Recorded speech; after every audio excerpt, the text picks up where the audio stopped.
Hi there, I'm April Paige, breaking down the what, when, where, and how creatives get their inspiration. I'm a big fan of the cursey words, and I've been a creative for 30 plus years in marketing and fine art. This is where creatives unite to break down the facts of creative life. Buckle up, let's get lost in the world of creativity together. Hey everyone, welcome to Artists Antics with April, where we talk to creatives about creativity. And I'm very excited to be sitting down with a photographer, environmentalist, educator who has, in my humble opinion, succeeded at capturing some amazing moments in nature, animals, landscapes, etc. And he shares his unique perspective and assists others in engaging with the natural world. So welcome, Chip. Well, thank you, April, and thank you for that lovely introduction. Yeah, no problem. And thanks for being my inaugural guest. I really appreciate that. I hope to have you back in a year's time from now so we can celebrate. So, No, I uh, look forward to that. yes, and shout out to our mutual friend, Brian McDonald, for referring you. I appreciate you, Brian. Thanks so much. And then before we get started, I mean, I know you're a award-winning photographer and you were raised in Northeast Ohio. Go back, guys. You fell in love with North Carolina as a young child. I have too in the last 4 years since I've been here. And you've made a home here since 2006 and turned your passion into your profession in 2017. So my first question to you is, how did you fall in love with photography? Well, it really kind of goes back to very early days. I think I first picked up a camera when I was probably 8 or 10 years old. And it was by the encouragement of my grandfather, the Reverend Warren Darnell, who was a very avid photographer. And when he would come to town to visit, he would take me out on what he called camera safaris, which, is just a trip down to the local park. But to a young kid, that sounds like a wonderful adventure.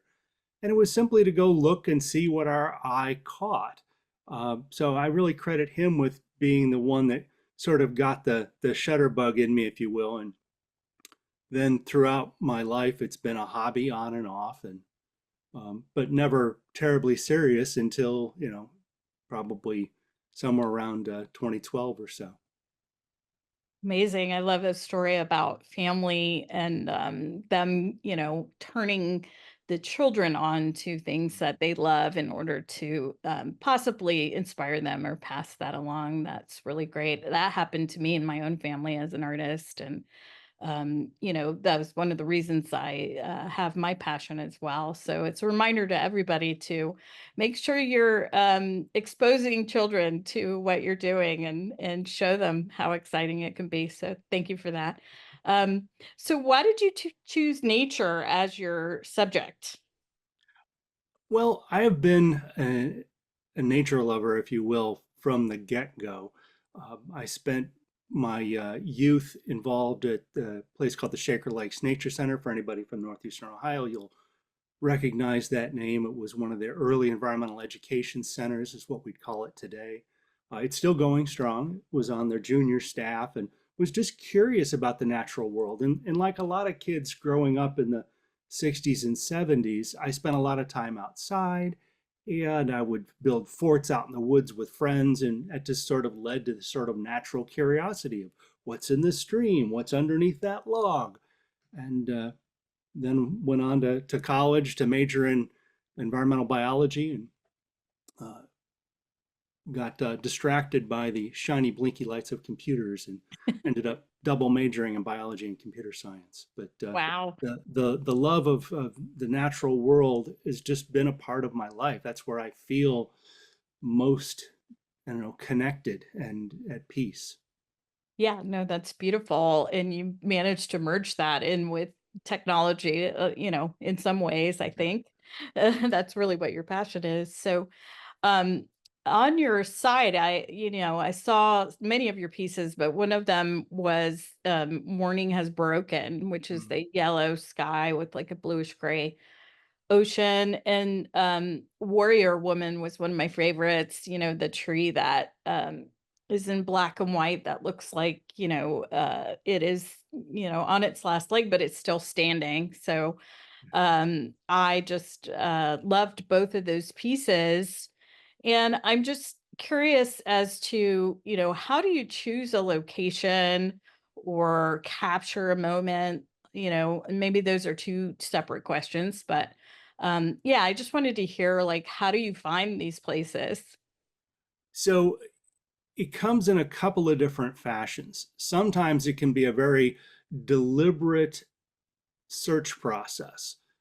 I've got an idea for an image, and then I will use a variety of tools. Google Maps satellite view has been amazing addition to the toolkit for the landscape photographer, so that you can kind of get a lay of the land before you even get there. So sometimes it'll be planning things out and really going to look for things. Other times it'll be like in the case of Morning is Broken, the primary reason for that trip to Hunting Island, South Carolina, was a camping trip with friends to watch the eclipse in 2017 because it was near totality at that spot. And I had all kinds of great plans for a wonderful time sequence eclipse shot, and Mother Nature had other plans, and I was plagued with clouds all day. Uh, but we were camping for the week, and I was simply walking on the beach one morning, and there was this thunderstorm off on the horizon just as the sun came up behind the dead trees and the surf, and it was like, well, I think that's an image I should capture. So Yeah. sometimes it's, just sort of accidental being in the right place at the right time. Other times it's a great deal of planning and looking for specific conditions and such to find the right setting and composition for the image. Yeah, that happens to me in art a lot too. I have a, best laid plan in my mind where I'm going with it. And once I start, it usually goes off into some other direction that I hadn't anticipated and isn't anything about, what my original thought was for the piece. And I think you just have to be open Mhm. to, Yeah. it not being exactly the way that you thought it was going to be. You have to go with the flow, so to speak, and find those moments where, okay, this is what I was supposed to do, not that, and you get I think there, that, sometimes all the way around the tree it takes you, so to speak, yep. no pun intended, but, yeah, sometimes I have to be pulled there because 'cause I'm fighting what's trying to happen, yeah.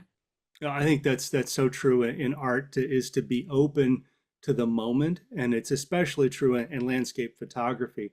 One of the things that I tell people in workshops I teach is if you're going to shoot a sunrise or a sunset, and that's usually a prime time because the light is just right. Remember to turn around and look behind you. What is the sky doing behind you while you're looking at the sun? Because sometimes the sky is just going off beautiful behind you and you're focused on the sun. So look around, be present, and then be open to new ideas. Yeah. Being present, it's such a lesson for us all as we're taken away from that in so many different ways. But yeah, being present in the moment and being open and really, like you say, being an observer, of what's happening, whether it's fine art like me and you're observing what's actually happening in front of you from what you're creating, or with you it's observing nature. So yeah, that's great key points. Then the next thing I'd like to talk about is, I'm very curious about your project with the blue glacier then and now, Mm. and a 40-year climate change project, and just wanted to dive into that a little bit to ask you all about it. Like, I know briefly what it's about, but I'd love for you to give your kind of synopsis and then talk about how does one start a project like that? Did it come, over time? How did that come to fruition? A quick synopsis and what it is. It's a personal climate change story told in photographs. I happen to have been on the Blue Glacier in Olympic National Park in the summer of 1982, working in a backcountry trail crew for the Student Conservation Association. And I was obviously into photography at the time and took my camera. So I spent the summer not only documenting the daily life of a teenage trail crew, but capturing images in and around the glacier. My oldest son, Will Freund, is a documentary filmmaker, and he had made a film called Connected by Water, where he did a trip up the intercoastal waterway in a small sailing kayak from Miami, Florida to Norfolk, Virginia. That's like over 1,000 miles in this tiny little open cockpit kayak, but he was stopping in coastal communities and interviewing people about climate change and how the coast has changed in their lifetime. Because he's got a belief, and I completely support him in this, is we're only going to get past the divide in this society on climate change by sharing personal stories. Stop shouting at each other, stop throwing facts and figures, just share personal stories. And that got me thinking, what was my climate change story? I've grown up going to the coast. I love the coast, but I don't have a personal story to say, hey, wow, it was this way then and now it's this. And then it dawned on me that I'd spent this summer on the glacier, and I said, I bet you it's changed. And I did some research, and sure enough, it had changed quite a bit. So I made a decision to return to the glacier in the summer of 2022. So 40 years to the week, in fact. So same time of year and everything. And took my documentary filmmaker son, who made a film, and I got to put a plug in for him. The film of the same name, Blue Glacier Then and Now, was just accepted at the Outer Banks Film Festival. This is the second festival that it's been accepted at. Awesome. It was out at the Congratulations. Seattle Film Festival earlier this year. Yeah. But I decided to go back out and recreate the images, stand in the exact same spot and reshoot them, and then print them on large canvases and display them side by side so people can see with their own eyes. This is what it looked like in 82, and this is what it looked like in 22. And the difference is just stark. It's roughly half of the ice is gone in Yeah. those 40 years. And the documentary film, really shows the emotional impact it had on me when I crested the moraine and was looking down on the glacier for the first time in 2022. Yeah. But that's really, the genesis of it was being inspired by my son and wanting to tell my story. Mm. Yeah, that's beautiful. I'm very much an advocate for, environmental awareness, and if you don't believe in that, our environment is changing based on our existence here on the planet, you just have to look around. And this was one of those Mhm. things that helps to show just that. And, even with COVID and what happened with all the oceans becoming, a little more clear and less polluted just from us stopping, all of life for a while. That was clear to me that the animals were coming back and et cetera, et cetera. So, yeah, what a great way to use your passion to really get a story across. And congrats to your son as well. And we'll put that information in the comments so everybody can go and check that out. So, my other question to you is, how did your style evolve? As an artist, I just love to hear, like, where did it start? I'm sure, I don't know, maybe it started in black and white, but I have a feeling it didn't. But did it start somewhere? And how did you get to where you are now? And what was that evolving like? Oh, and I think evolving is a great word because I think every artist is constantly evolving. Mm, And if you're not evolving and you're not learning, and if you're not learning, you're going to get stagnant. yeah. That's how I at least feel about it. And sometimes your audience doesn't like that, right? They're like, "Oh, we liked it when you were making these things. Yes. Don't go and do that." Well, Hmm. I'm a firm believer, number one, that I'm going to make the work I love. Because if I'm not making work that I love, it's ultimately going to show. If I make work that I think people are going to want to buy, 50-50 chance I'm going to miss their fad choice anyway. And it'll also end up showing that the work will not have that extra whatever that comes from the passion and the love. But in terms of overall style, black and white is definitely a major component for me because going all the way back to my early years, of course, it wasn't digital then, it was film. And I shot a lot of black and white, a lot of triacs back in the day. I was on the junior high and senior high yearbook staffs, and of course, all of that back then was shot in black and white and in the dark room with the chemicals and all of that. So that was part of my, initial initiation into photography was black and white film. So I think that's always been there. And ultimately, with black and white, it really helps you focus in on form, composition, and structure and textures, and because the colors aren't there. And I think those are important even if you do have a color image. So it's a good place, I think, for anybody to start is to just deal with the black and white first.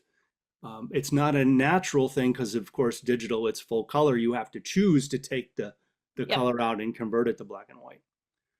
But in terms of my work today, the I think I probably leaned a little heavily into the, I'll call it the pretty landscape picture as I first launched into things. But where I found my muse speaking loudest has always been at where the water meets the land, the water's edge. That could be the ocean, that could be a lake, it could be a stream, but I find that interface inspiring. And then from that, I think many times I strive for a more minimalist image. So let's get all the distractions away. Let's sort of get it down to its essence, and less is more. And my most successful and satisfying images to date are almost to the extreme of that. Um, and I think that's it's been a slow learning process. But at the same time, I do experiment, right? I want to go off and play with different things. I started playing around with the ICM technique, intentional camera movement. That's where you're moving the camera in front of the subject to purposely blur it, and you get wonderful abstracts with colors and textures. And if you're picking a bright subject like, an azalea in bloom, you end up with these very bright abstract images, very different from everything else I've done. But I still enjoy making those and will continue to make them from time to time.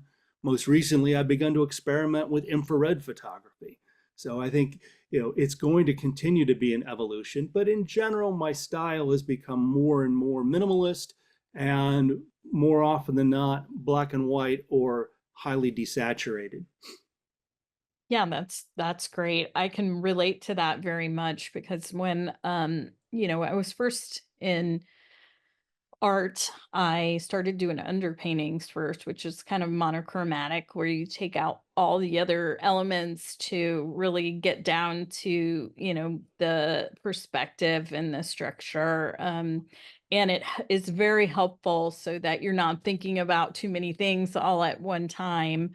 So I think that's a great tip for everyone. And, I also think, as you evolve as an artist, as you grow, that it is natural in my mind to become more minimal because you can really boil down as you mature as an artist or grow that essence of what you're trying to get across, and you don't want anything else kind of muddying the waters, so to speak. So I think that's where I'm headed myself as well. And my personal journey, I'm still trying to learn how to get some more energy onto my Mm. paintings. But yeah, it's becoming more and more minimal also, so I can definitely relate with that. So just curious also, what's the process from location to end product, like a print? Like how do you what are the main steps, I guess? You don't have to go through every detail, but Sure. So the workflow, and we'll go with I'll call it a planned shot rather than one that comes along. So it starts off at the computer. like I said earlier, using things like, Google Earth, satellite view. I also have some other apps, things like Photo Ephemeris, which helps tell me where the sun and moon will be at a specific point in time at a specific point on the Earth. So you can really plan out, okay, if I want to have the sun rising behind that tree, I need to stand right here at this time. So you can do that kind of for planning and put together a plan of attack. I'll then go out often and scout the location ahead of time so that I'm sort of familiar with the lay of the land and double check the position of the sun or moon, whatever it is that I was going to particularly include, and make sure that I have a plan for where I'm going to park, how I'm going to get there. Do I need anything special in terms of, heavier duty boots, gear, bug spray, sunscreen, whatever it might be? Really just assess it out so I'm prepared, because oftentimes you have to wait and wait for the light. So then we come to the actual shoot and we get set up, and then you wait and you're looking for that right quality of light and the right composition that's coming on. You capture the image, and I'll often capture multiple images, both in terms of slightly different compositions sometimes, as well as different exposures, different depths of field, so that when I get back home, I can look through them and decide which one is really going to be most successful for me. So then it's time to come back. You download it off of the camera, dump it onto the computer. I won't get into all the details of what that digital workflow is, but I bring it into Lightroom and do most of my editing in Adobe Lightroom. So I'm doing some broad adjustments in terms of contrast, in terms of brightness.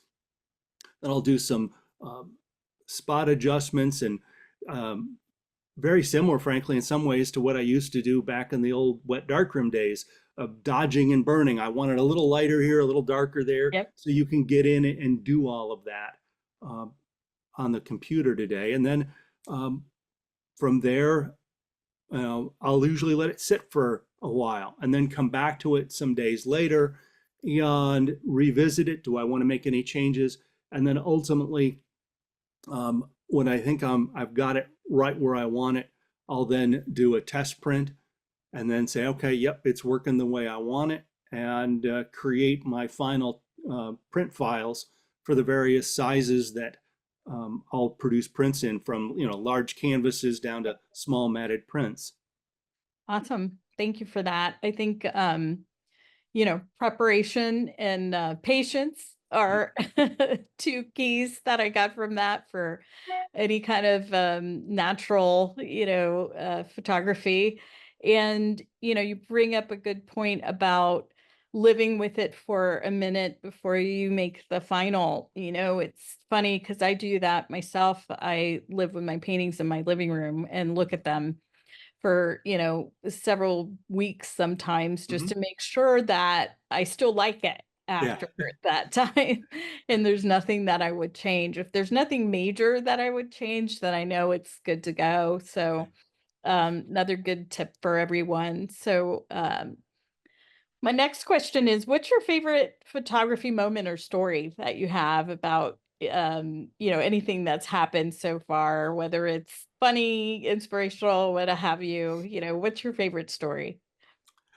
Well, we already touched on the Blue Glacier project, and that's, to me, is a Yeah. pretty epic story. Yeah. Uh, from a sort of a personal satisfaction perspective, to stand in the gallery when it first opened and just to sort of look around the room and realize that I willed it into existence. Mm. That's a pretty cool story. But then from an overall sort of artistic creative perspective, um, probably certainly my most popular image, but I think also for me my most satisfying, is Lake Manamesquite trees. It's a long, uh, you know, panoramic shot of a set of uh, bald cypress trees in Lake Manamesquite. A lot of photographers have shot that. If you do a Google search on Lake Manamesquite Yep. trees, you will find a bazillion shots. I like to shoot minimalist. As I said, I often like to shoot in fog because it simplifies the composition. So I said, I would really love to shoot that in the fog. And I was out on the Outer Banks dropping some art off at the Dare County Art Council Gallery. And it was one of those days where the fog banks just kept rolling, kept rolling. And I'm like, I wonder if it's going far enough inland to get to Lake Mattamuskeet. So threw the bag in the car and I took off. And I'm zipping out there, and as I'm driving along, fog bank rolls through and it clears. Fog bank rolls through and it clears. I'm like, it may work, but I'm nervous.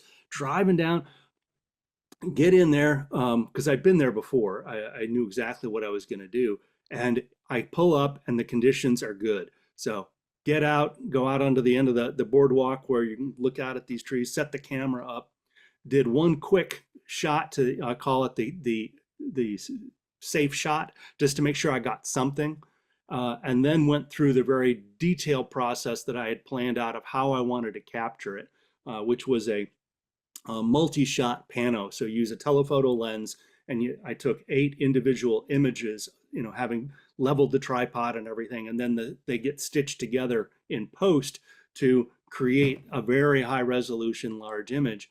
The fog bank was behind the trees. It was clear between me and the trees. Got the exposure set right. Went through, did 2 passes on the panoramics, and I felt pretty good that I'd really gotten what I wanted. Began to pack up, the fog lifted. And so literally it was one of those, I made it, I knew what I wanted. And then the end of the story was, just like, I don't know whether it was Ansel Adams or somebody else said, a photo isn't done until it's printed. Right. So I knew what I wanted it to look like on paper when it came off the printer. So when I got that first print off the printer and it was what I had envisioned before I had even stood in front of the subject, that was incredibly satisfying. Yeah, that's amazing. Thank you for that story. And that was meant to be because lifted right after. So Yeah. that was all for you. I'm always curious about how and I think you speak to this in some of your educational speaking that you do. How did you become a professional artist? Like, how did you balance, and which is something I would love to hear personally about, how did you balance from, you know, putting on the gas to art versus, letting it off or putting on the brake to your regular corporate job? How did that happen? And your family support, like what did that look like, and how did you make that transition? Well, I guess I'll rewind a little bit. Was feeling a void in my life of not feeling, it was a lack of creativity. Even though I was a marketing executive in the tech world, and there's creativity in marketing, it wasn't the same as just creating something of aesthetic value for the sake of creating it. And I was missing that. And that's sort of what said, all right, I'm going to start to take this craft of photography a bit more seriously. And that was underscored through a great workshop I had taken from David Blevins, who is an accomplished photographer here in North Carolina. He would actually describe himself as a coffee book artist, coffee table book artist, because that's what he creates, is these wonderful coffee table books. But that got me into it. And then I started building a portfolio and got something. I was doing this, of course, nights, weekends, etc., when I could, on the side, and had it as a side hustle, and launched it in 2017 while I was still working full time. At this point, my kids are pretty much all grown. I've got one last one that's just got another semester in college, so I didn't have kid family obligations. Yep. And I had planned on doing it as a side gig until that last one got out of college. It got accelerated at the end of 2019 when the startup I was working for wanted to go IPO and needed to make their numbers look better. And they laid off the entire marketing department. Mm. So being of a certain age at the beginning of a pandemic, it was difficult finding a new gig. I mean, I gave it a long, hard try, really working the network. It just wasn't happening. And I planned to move to a full-time gig what would have been 4 or 5 years ahead, later, Yep. but with some long conversations with my wife and other family members and a little bit of family financial engineering, decided to make the plunge and go full time, then what would have effectively been the beginning of 2020. Um, and I couldn't have done it. The things that made it happen. Number one, my wife Susie has just been a wonderful supporter. I think behind every creative there is a supportive partner. Mm. There's just you can't not do it. Whether it's pushing me to go out and shoot some more, being that you know not holding back critic, Yeah. uh, uh, or following me to art fairs across the country and sitting through the art fairs in the hot days of summer and Yep. helping me set up and tear down. So it's that kind of support that I think is really critical. I think the other element that is key to this discussion is understanding that certainly in the beginning, but I think frankly throughout, you're going to have moments of imposter syndrome. You're going to be going, I shouldn't be here. I'm not Right. good enough. Yeah. Why am I? They're going to find me out. Right. And you got to just sort of push that to the background and just grit it out, because the reality is you are good enough, right? Mm. You just have to believe in yourself. And especially when you are first going out as a full-time artist, to be a working artist, to sell your work. If your work is selling, hey, it's great. Success is actually not a great teacher. It's the lack of success. I won't call it failure, because failure actually really it's not something I think about. It's all right, this didn't work. Why? It's a learning moment. So how can I take some learnings away from that situation where it didn't happen quite as I'd hoped it would? Yeah. So I don't know if those are touching on the things that you were Yeah. looking for. No, absolutely. I am currently in a marketing position. And, I have my side gig as an artist, and it's a struggle. It's Yeah. exactly what you said. It is that need that drives me to want to create and something that's my own and not anything tied to a business message or a brand, Yeah. So that really resonates with me. And that imposter syndrome is just within us all. You're right. And I felt that way in the beginning as well. Like, what do I have to say and what do Mm. I want to say? That was even more perplexing to me. Is what is my message? Like, what am I trying to say? And then that kind of blew me back for a second, because I was Mm.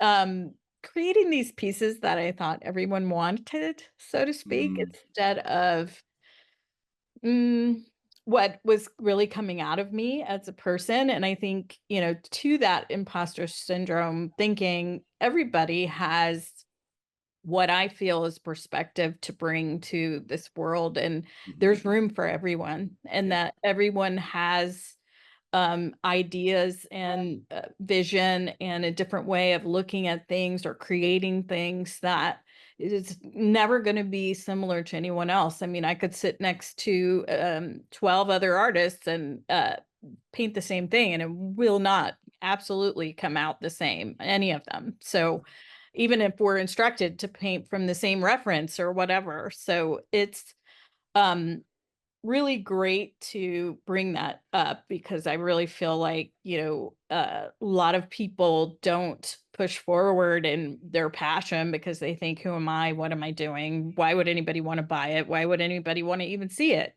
So I really think that's important, but you're right. You have to push through that. And in pushing through that, you will come in the experiments that you create.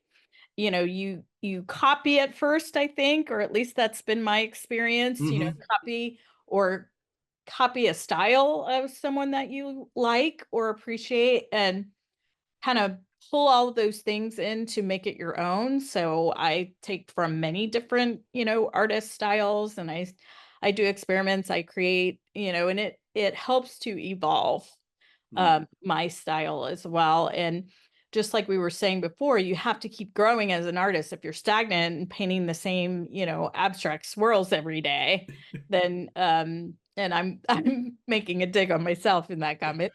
Then they got really popular, and I was like, I don't want to do that anymore, So it just got stale and old for me. And I was like, no, I'm not painting those, even though they were selling and people wanted them. And I was just like, no, I can't.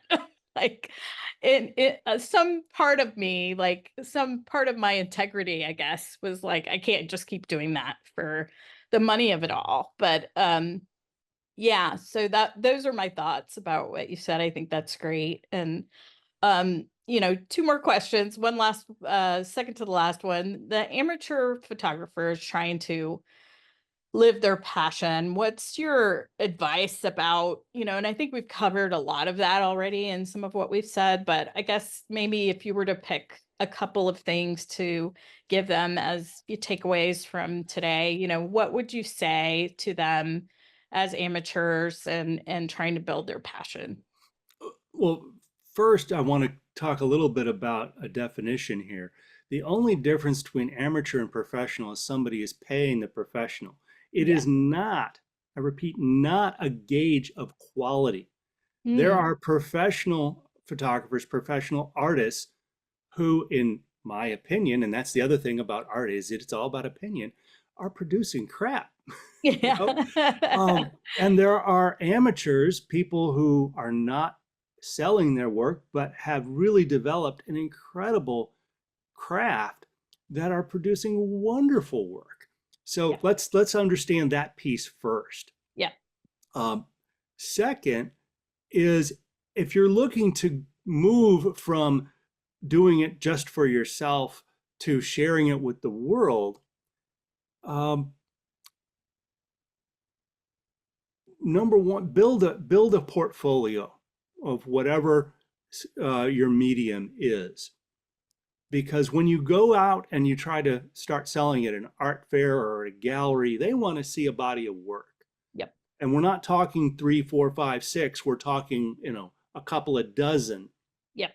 that you're going to need to have as a portfolio that shows a consistency out there. And I would say that the next thing is um, a portfolio is not your greatest hits. A portfolio has to have a cohesiveness to itself. So in a sense, it's a meta work of art. And I'm the same way of hanging a show. If you're doing a show, Yep. that show itself needs to hang together in terms of a theme and an aesthetic. So think about when you're putting your portfolios together, if you're going to go for a portfolio review. And this was a lesson I learned because my first portfolio review I had, and frankly I've only had one, was to put my greatest hits together, and it doesn't work as a cohesive body of work. And I think it's an overused phrase, but it really does say something. So look at it from that perspective. And if you're having trouble coming up with a cohesive body of work, give yourself a project that says, all right, I'm going to go out and photograph to tell this particular story. I'm going to paint a series of images of the same tree Yep. throughout the year. Whatever it is, give yourself a project, and that project will give you focus. Yep. And that focus will help you build that initial body of work. Yes, and what I call series. Mm-hmm. Yeah, and my mentor has accused me of that as well. So he said, you need to pick a lane, April. And I'm like, but I don't want to. I'm adverse to that because I like painting so many different things. But it is very true. As an artist, people have to get to know you for your style and what you're doing and what you're trying to say. And if you're all over the place, they don't know what that is. So it's very true. I'm trying to put mine in series now, but Hmm. Hmm. I don't know. I'm still grappling with that myself, but thank you. I think that was really great advice that I'm going to be taking. So my last question is, where would you like to see photography go in the future? Like in any way, like subject, technology, like is there anything that you would like to see, as far as photographers coming up? What would you like to see in the future and why? Well, that's a broad question. Yeah. I would begin by saying it's actually an incredibly wonderful time to be a photographer because as technology has evolved, we actually haven't thrown away any of the old techniques. I know photographers today that are still using 8 by 10 view cameras. I Mhm. know photographers that are doing platinum palladium process. I mean, these are things that go back over 100 years. Yet we also have digital cameras with over 100 megapixels and sensors that can take images by starlight. I mean, it's just amazing that Right. breadth. So there's just an amazing toolbox in which to draw from. And I only see that getting to be more so into the future. Mm, In fact, film is even making a comeback. Um, Kodak has brought back Ektachrome slide film in the last 5 or 10 years, interesting. and so we're finding more of that happening. And a number of the 20 somethings are now kind of looking at it from a hipster perspective.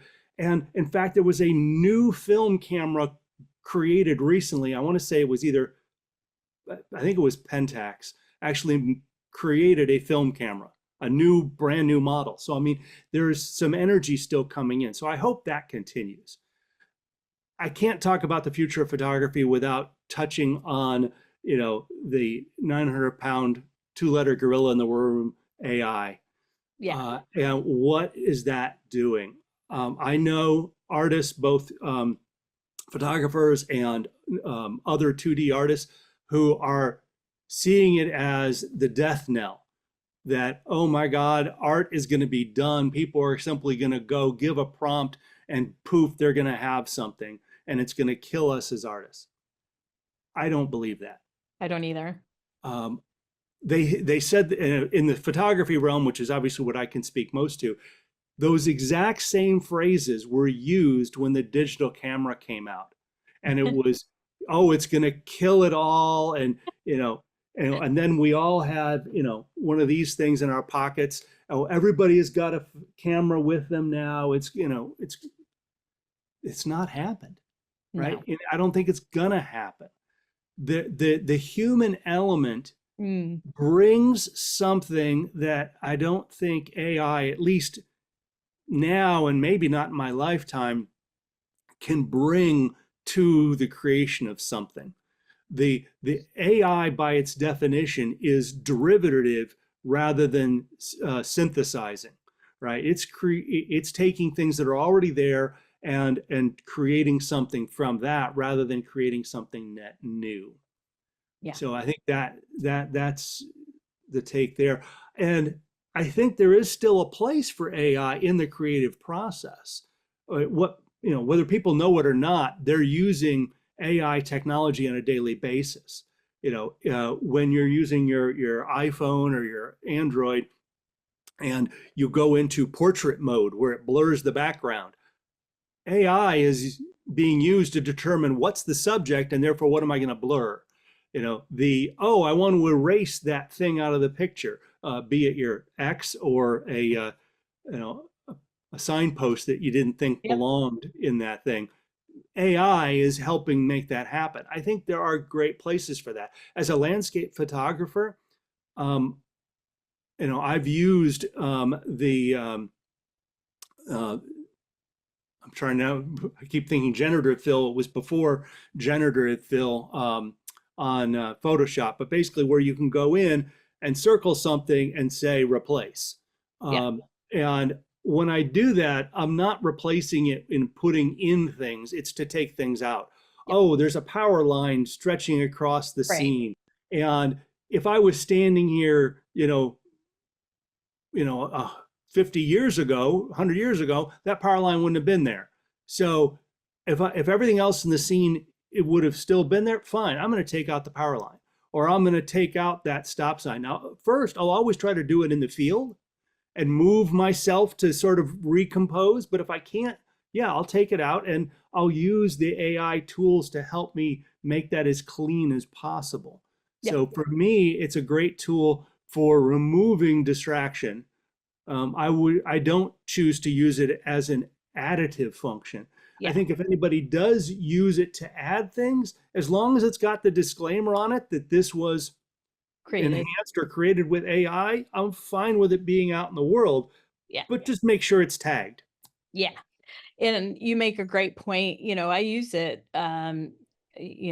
full transparency in my marketing position every day almost to Sure. help me to create things. And to your point, it doesn't change the fact that I still need to go in and customize it and make it the messaging and the wording and the branding that I would prefer. But it's a tool, just like you're saying, tool in your toolkit. And I think as far as art, it can help in many different ways. That I agree with you, it's never going to replace what the human creativity can do. And I don't think that will ever change. I think for me, as far as being a painter, I don't want to create photorealistic paintings. I want it to look painterly. I want it to look like a human hand was involved in creating it. And yeah, it's important to me that happens on my canvases anyway. So it's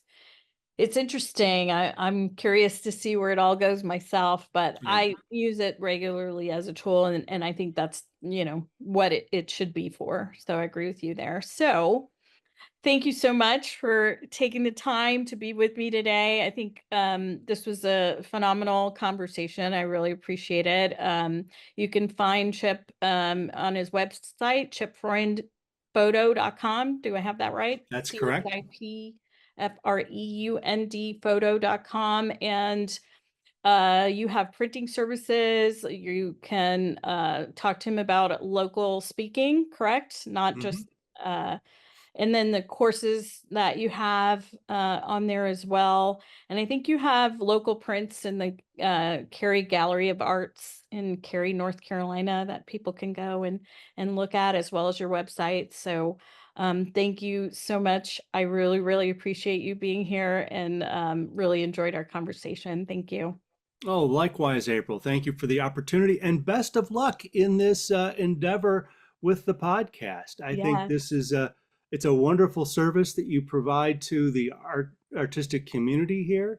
And I have a real appreciation for what it takes, having given my own stab at an artist interview podcast, just audio, and a few years back. So yeah, hats off to you for making that effort, and I look forward to seeing where this goes. Awesome. Thank you.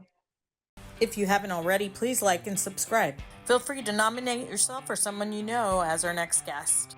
Thank you for being a part of our creative community. Stay inspired and keep shining bright.